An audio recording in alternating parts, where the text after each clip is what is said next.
I have not thought about graffiti. And now, like, everybody wants to know about it. Where did it start? Who did it? And it's like, in a way, maybe the past comes back to haunt you. I don't know. I was a tomboy.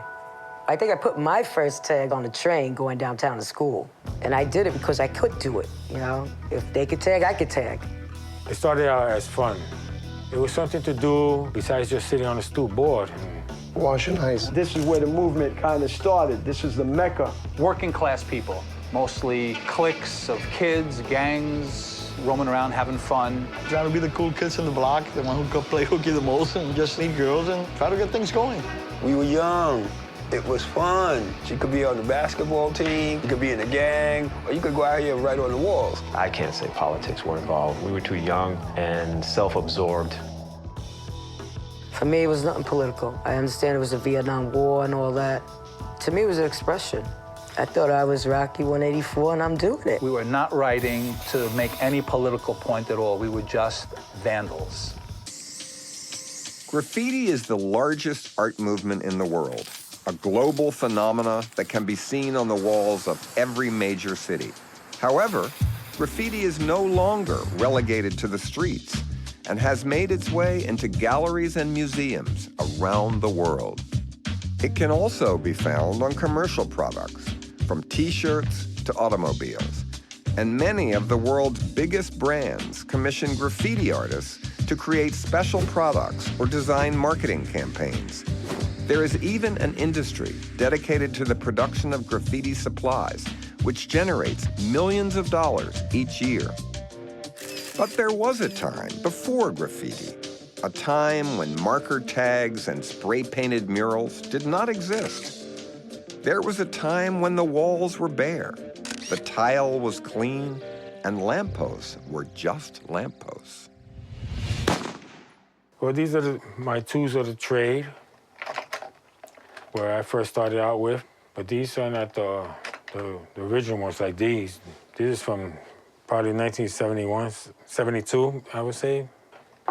And I don't have any of my old pilots, but these were the pilots back then. It was only tags and magic markers, that's it. This is one of the first brands we started using, Red Devil. And then they had the wet look paint. And then this is some cheap paint from a store like Home Depot. We used to get these also. As graffiti crews evolved, so did their supplies. Most of the writers were young and poor, so they acquired their tools by any means necessary. Pearl paint was the mecca where you could get the large markers, the ink, the pilots, the MIDI wides, the Niji wides, and, you know, all sorts of colors. I would buy it, and then if I could, I'd sneak one in my pocket. The way we got the markers and the spray paint was in the usual way. We actually went out and stole that stuff. No, you steal a car, you don't steal a marker. Steal a marker? It's crazy. In the early days, writers used whatever they could get their hands on, from shoe polish to markers intended for industrial use. Now, they added spray paint to their tool set. A marker was a lot easier to go in a store and steal.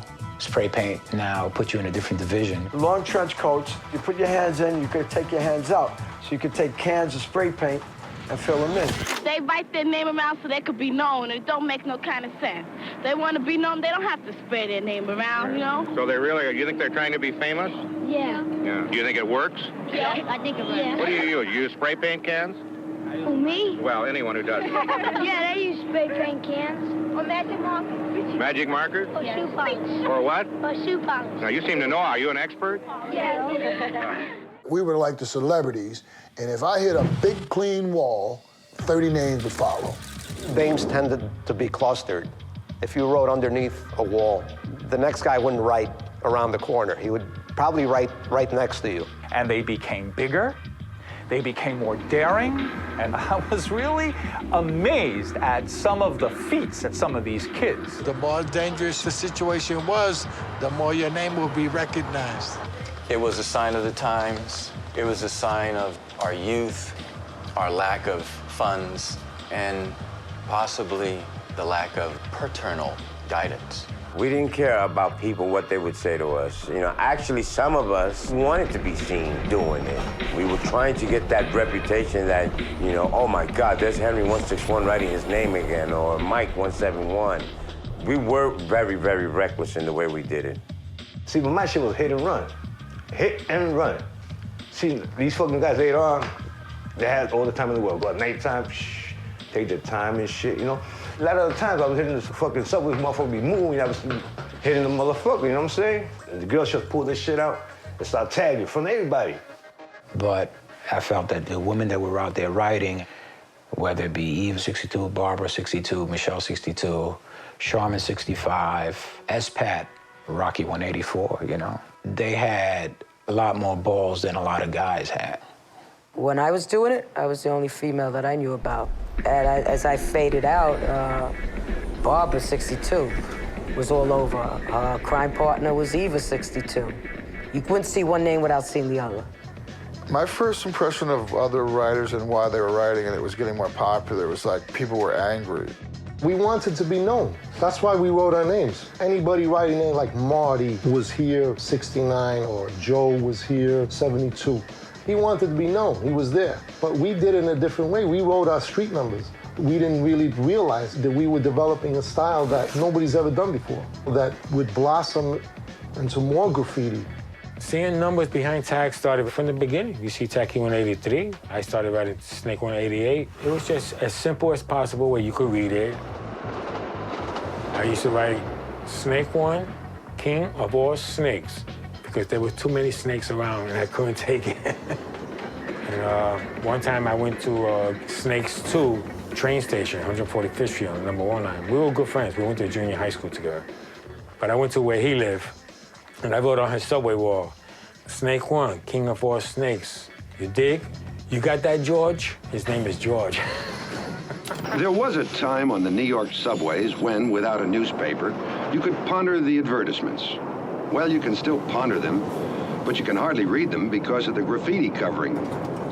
It's even hard to read the graffiti for the graffiti. Now you'd think that with all this effort, something passably important or even beastly was being said, or something clever, as some of the old graffiti comments on life and the world. No. Now it's mostly just an attempt to identify oneself. Code names and numbers, Coco 4, K55, Supercool 223, Sonic 53, Fritz 171, and much of it in inglorious color. Legibility was important, and the thing is, you could throw it up quick. Simple, just black letters, that's it, J-O-E. I wrote Jack Star, and those are just my initials, J-E-C. And the star was just a little squiggly I did at the end. The whole idea, if you had a nice handwriting and they saw your name there, that meant you were there. It was not all about being fancy, and that came later on. Just spread all over the place like a fungus. Bathroom stalls, buses, inside subway cars. Everything was pristine one day, and all of a sudden you see all these names written. You're wondering, who are these people? And the more I saw of it, the more intriguing it became. Graffiti was entertaining for me. When I used to see a clean wall and I had a marker on me, that was like, oh, wow, man. And I would go and start writing my name. The dynamic of writing your name, of doing something that's illegal, of having other people guess who's this person, is one of the many things that attracted me.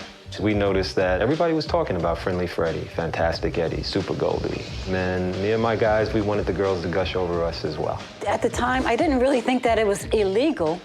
I thought that it was just fantastic. I felt these people must be just somebody special. We're like movie stars of some of these people. I would see other people tag there and go, oh my God, if my name was up there with their names, man, that would be a great wall. They call themselves writers. I do not recall any of them calling themselves artists. And who are the culprits? Not surprisingly, they're kids, mostly male, mostly around 15 years old, mostly poor, and mostly what psychologists would call neglected. The words are rarely obscene or racial. Mostly it's just Mike this or Coco that, and the numbers are usually the streets on which they live. The first graffiti names, Tacky 183, Filthy Greek, Joe in 82nd, Babyface 86, Stitch 1. But Julio 204, The writer in New York who was thought to have started it all was a teenager named Julio 204.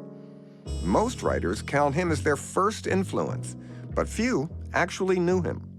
The first graffiti I remember seeing was a person who marked the bottom of a lamppost. His name was Julio 204. Julio 204, yeah, he definitely hit those lampposts first.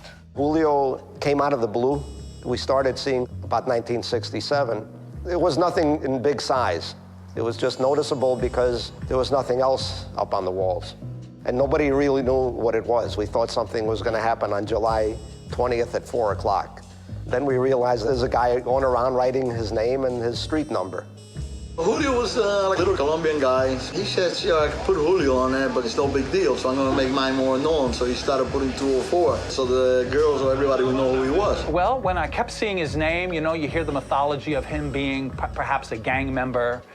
And just like a cat marks its, its terrain, Julio was marking his terrain and his people's terrain. See him a lot up in Fort Tryon Park, Washington Heights area. Columbia University marked their C for the football team on this huge rock. We were hanging around there one day, and a friend of mine said, let's climb to the top of this thing. So when I got up to the top there, I saw on a rock, this guy tagged his name, Julio 204. I go, this guy is everywhere. You know, in my own childish way, I was impressed by that. Felt I'd like to get my name everywhere, too. No one knows why Julio 204 stopped writing, or what happened to him after. But by the late 60s, his marker tag had stopped appearing. In Upper Manhattan, in a neighborhood known as Washington Heights, a small community of Greek teenagers picked up where... I grew up in between Inwood and Washington Heights. I met Greg, Phil, and Taki because I was affiliated with a Greek Orthodox Youth Association, and we all played basketball together. That's how I met them. So my father was self-educated, and he exposed me to a lot of things. And part of that was, you know, trying to be an individual of some kind, and you know, I would want to do something different. You know? I wanted everyone to know who I was. So my first name was Phil. My last name began with a T. So my moniker was Phil T. Greek. It was unusual. It was unique. I wasn't Puerto Rican, you know. I wasn't Irish. I was Greek. So I wanted to make a Greek mark, you know.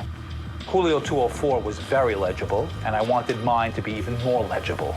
I felt that it was necessary for my name to be in block formation. I didn't want it to be script. I wanted them to see it and see that it was done almost mechanically. When Phil started writing in the summer of '68, it made it more personal because all of a sudden we knew who the guy was. It was like an inside thing. I saw Phil T's name, and my friends would ask me, is that you writing that name? And I would take credit for it, even though I wasn't even tagging at the time, because it fit my name so perfectly. And then we just kind of tagged along. Me and Little Phil started doing it too. I didn't like when they started writing because that's my thing, you know? We kind of wanted to be like Phil, you know, in that regard, like with music and graffiti, I guess, even the drugs. I don't remember him being unhappy about it. Certainly he didn't voice it. And what I do remember is how we thought it was pretty cool that we could both write the same name and get twice as much traction for it. He piggybacked on my name, and I didn't like it. I've always been called Taki by everyone. Taki is a real name. It's derived from Demetrius because when you're a little kid, it's hard to say Demetrius, so you tend to say Taki. It's a very common nickname in Greece, and it either sticks with you or it doesn't. But only a Greek would know that it's a name, basically. I never thought of getting anything out of the graffiti. It was just something you did for the summer.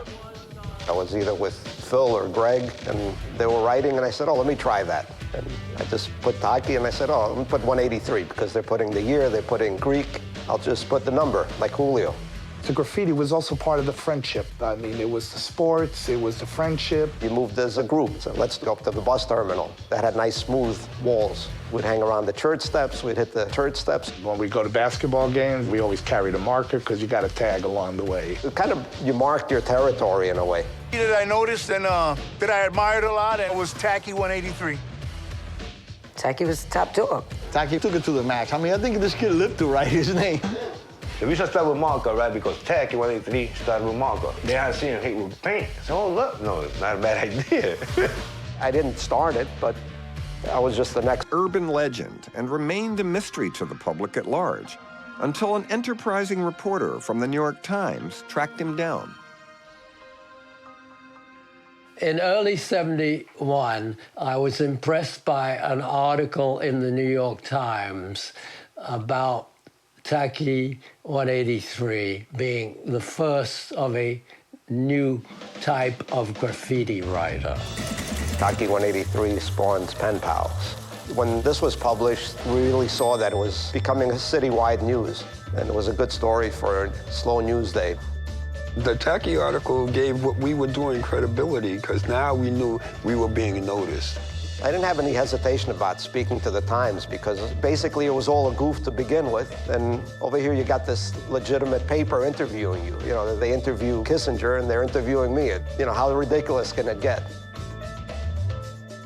When I read that article, I was writing, but I just thought, wow, they blew him up, yo! I'm gonna do this more, you know, because I wanted to get an article. But just 100 miles to the south, Philadelphia had its own star.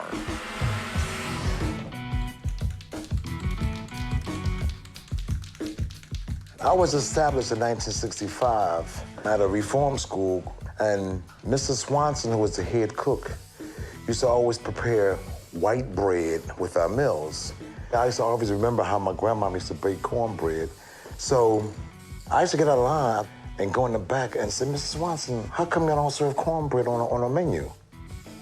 And he gripped me by my shirt and took me out to my counselor and told my counselor, keep this cornbread out my kitchen. And all my peers at the table started laughing, cornbread, cornbread. And throughout the institution, which was infested with gangs, who wrote their names all over the walls of the institution to be recognized by their gang name, I wanted recognition too. So I wrote cornbread, real big letters, right by all the gangs' names. But I took a step further than that. I wrote my name in the visiting hall, in the chow hall, in the bathroom, in the school, in the church, everywhere. When I came home in 1967, I took that same concept to the city walls to establish a reputation, and I wrote my name everywhere. People started talking about it. It wasn't long before other teenage juveniles began to spray paint their names. Had some sources in the black community in Philadelphia, and a couple of them said they could help me find these guys. So we set up a meeting at the Philadelphia Inquirer. I remember May 2nd, 1971, Today magazine did an article on the aerosol autographers and why we do it. That was my mission as a reporter, to explain it. But when people read it, they took it the wrong way. The Inquirer received 400 letters, and people were genuinely angry. They took it as an endorsement, and it was never an endorsement. I think at that point, things really blew up, and a number of other writers came out of the woodworks. How it started. You know, I know guys from other cities, they're saying we were first. Well, that was good, but you know, there's kids that never left their neighborhoods. If they were the first in their neighborhood and they had never been to Washington Heights, well, then they were first there.